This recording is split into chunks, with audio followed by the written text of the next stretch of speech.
দ্বিতীয়বারের জন্য আমেরিকার প্রেসিডেন্ট হওয়ার পরেই প্রশাসনিক ব্যয় সংকোচের কথা বলেছেন ট্রাম্প, আর তারপর থেকেই তার প্রশাসন একাধিক দপ্তর থেকে বহু কর্মীকে ছাঁটাই করেছে। অবশ্য এটি নিম্ন আদালতের রায় গণছাঁটাই প্রক্রিয়া কিছুদিনের জন্য থমকে ছিল।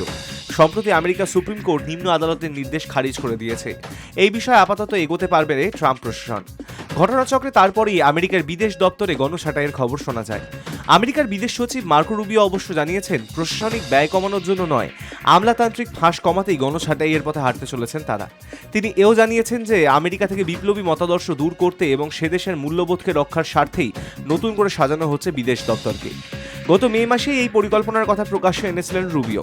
ট্রাম্প বিরোধীদের অভিযোগ, ক্রমশ কূটনৈতিক পরিসর কমিয়ে আনছে হোয়াইট হাউস। তারই অঙ্গ হিসেবেই গণছাঁটাইয়ের প্রক্রিয়া শুরু করা হচ্ছে। মার্কিন দৈনিক নিউ ইয়র্ক টাইমসের প্রতিবেদন অনুসারে আপাতত বিদেশে বিভিন্ন দূতাবাসে যারা কর্মরত তাদের ছাঁটাই করা হচ্ছে না।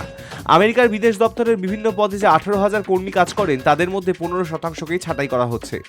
পশ্চিম এশিয়া কিংবা ইউক্রেনে ভূ রাজনৈতিক ডামাডোলের মধ্যে এই কর্মী সংকোচনের সিদ্ধান্ত কেন তা নিয়ে প্রশ্ন তুলছেন বিরোধী ডেমোক্র্যাটরা। High news network.